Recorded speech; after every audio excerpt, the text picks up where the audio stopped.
Halo, kembali lagi di vampire.id, Healthy Beauty Ability. Nah, tapi di sesi kali ini kayaknya nggak ngebahas ketiga hal itu sih. Ini banyak yang nanya, tapi tidak pernah dibahas di YouTube terutama. Karena entah masalah sensitif atau yang ngomong malu gitu ya. Ini aku lagi mau ngebahas tentang jadi orang tua tunggal. Susah nggak sih gitu? Itu kan kebanyakan sih ya kalau aku searching tentang perceraian atau orang tua tunggal atau single mother ya. Kalau single mother pasti yang keluarnya tuh luar negeri lah ya, jadi nggak relevan dengan kondisi di Indonesia.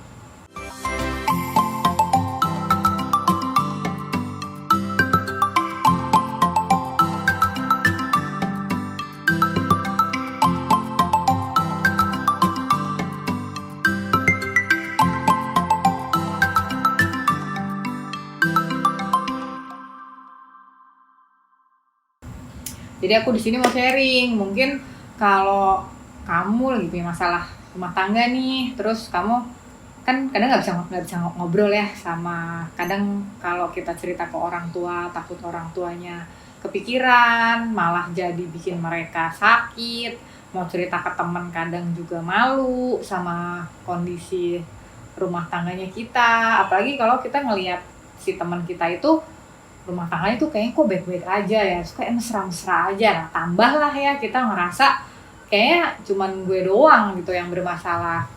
Terus akhirnya nggak bisa cerita, dan akhirnya yang aku rasain adalah jadi aku 3 tahun tuh waktu nggak bisa cerita. Ya gimana ya, kayak terkukung banget gitu loh, kayak menderita banget gitu karena kita nggak bisa ngomong. Jadi kali ini aku buka, aku omongin. Tapi sekarang sih aku udah menikah lagi, tapi 7 tahun aku single parent. Lama loh itu. Aku juga nggak tahu kenapa bisa selama itu ya. Tapi intinya sih gini, jadi time heals.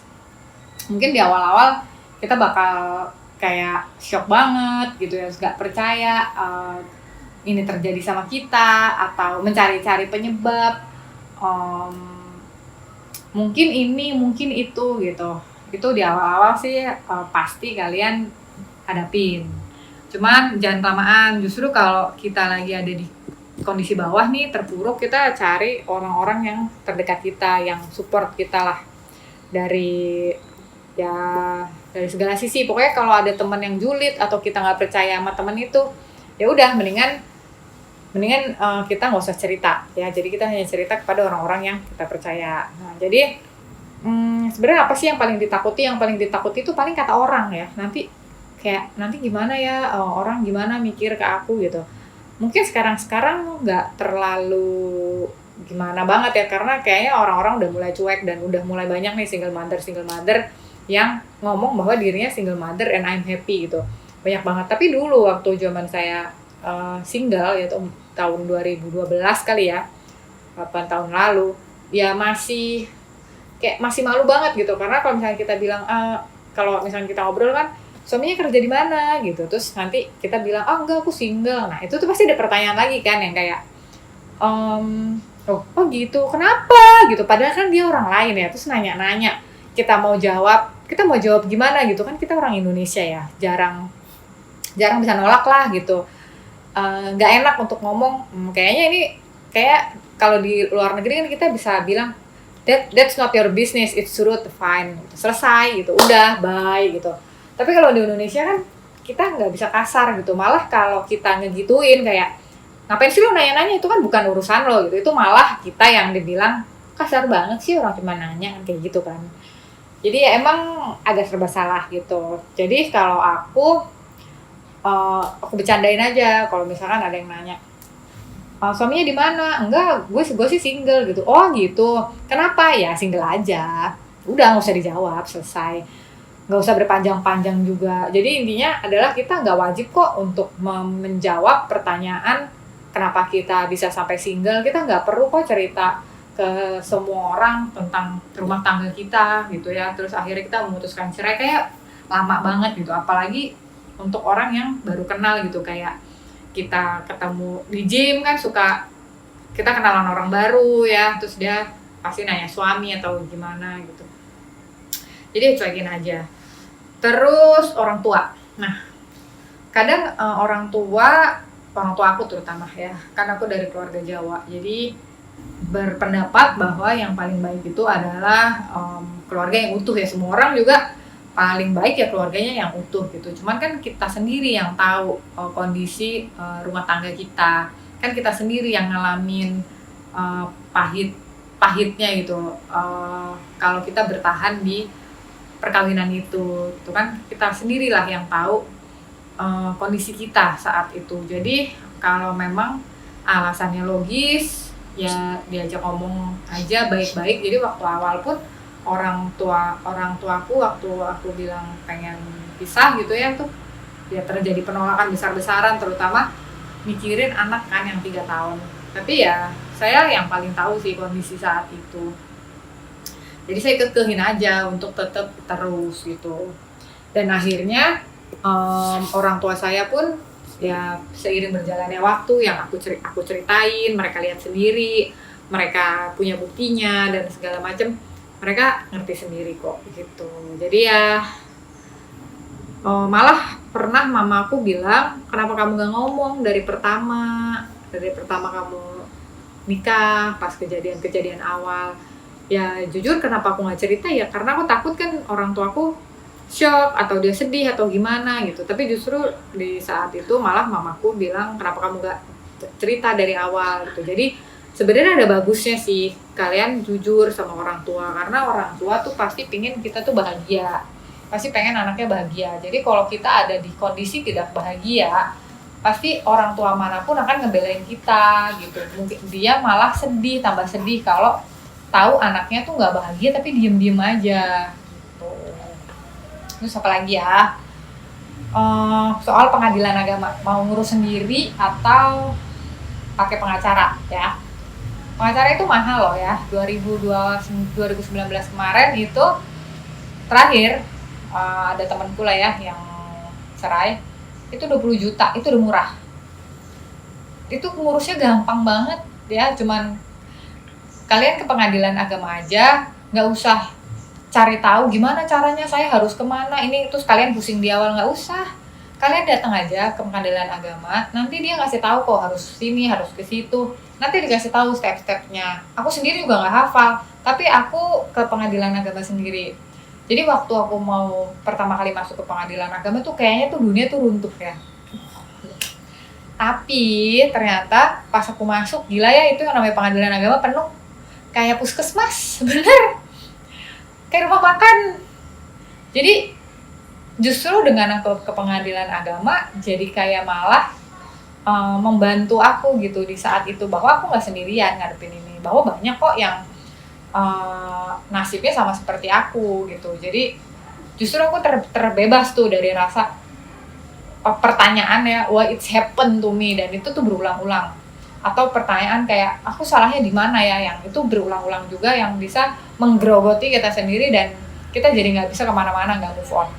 Jadi justru dengan ke pengadilan agama, teman-teman jadi bisa lihat gitu, banyak yang ngalamin gitu, dan kalian justru malah dapet temen beneran deh. Jadi aku sih saranin banget kalau kalian punya masalah rumah tangga, pengen bercerai, pengen pisah, ya udah mending pengadilan agama aja, murah, paling nggak nyampe 800.000 lah, aku lupa, pokoknya murah deh ya. Dan kalau kalian searching di YouTube tentang step by step mengurus perceraian, itu banyak ya, banyak pengacara kayak gitu. Tapi kalian nggak usah dengerin, malah jadi sedih, karena kan kalian di rumah sendirian nih, terus nyetel video-video kayak gitu tuh sedih loh.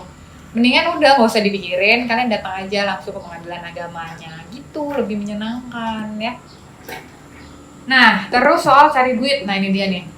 Ada yang kayak dia pengen pisah tapi nggak punya duit gitu. Nanti dia mikir, nanti yang biayain anakku siapa, yang biayain aku siapa. Nah, itu dia, makanya channel ini sebenarnya aku pengen semua cewek-cewek tuh mengembangkan skillnya apapun, meskipun kalian cuman sukanya nulis atau desain atau nyanyi atau apa ya. Saya sih ngerasa semua cewek pasti punya bakat lah, atau gak usah bakat deh, punya kesenangan gitu. Kamu senangnya apa? Baju. Nah, semua kesenangan-kesenangan kita itu sebenarnya bisa jadi duit gitu. Cuman karena kamu nggak biasa aja cari duit yang akhirnya menganggap cari duit tuh susah banget. Enggak, cari duit tuh sama aja kayak kita naik sepeda.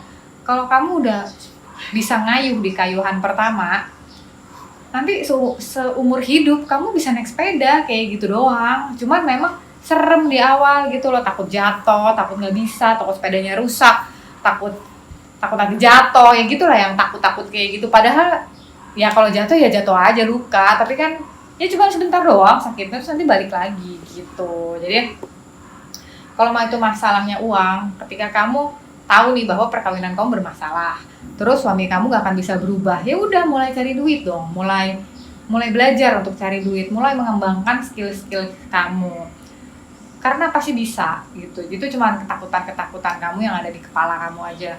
Tapi kalau kamu jalanin, ketakutan itu nanti hilang sendiri. Terus enakan single pas pasangan, gimana ya? Plus minus. Waktu aku single yang aku urusin cuma diriku sendiri. Jadi aku bisa ikut lomba body combat gitu ya, aku jalan-jalan sama temen, ya pokoknya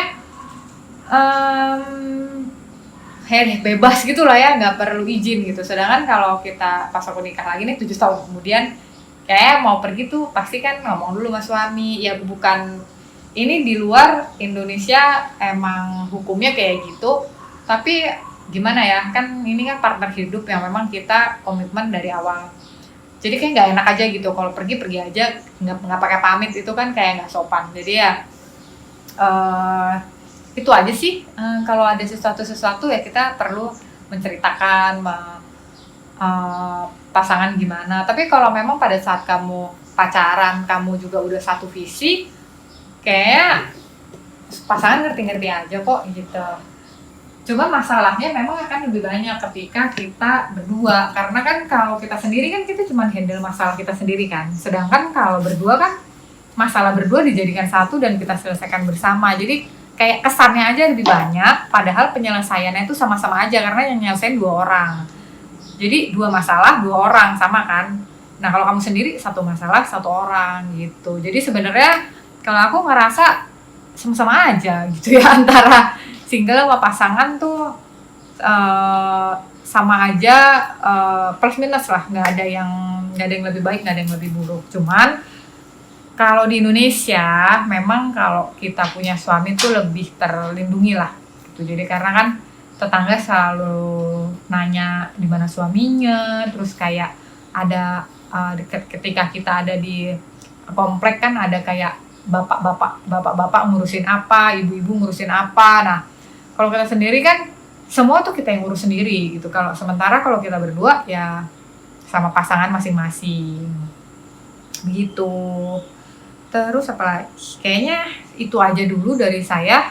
Tapi kalau ada yang aku lupa gitu ya, aku bahas di sini, tanya aja di komen, oke? Karena ya aku senang sharing, aku senang sharing dan aku menunggu pertanyaan. Jadi kalau ada pertanyaan tentang orang tua tunggal, mau perceraian di luar administrasi ya, jadi aku nggak tahu tuh. Kalau pengadilan agama bayar berapa ya? Terus aku harus ke loket mana ya? Itu aku nggak tahu.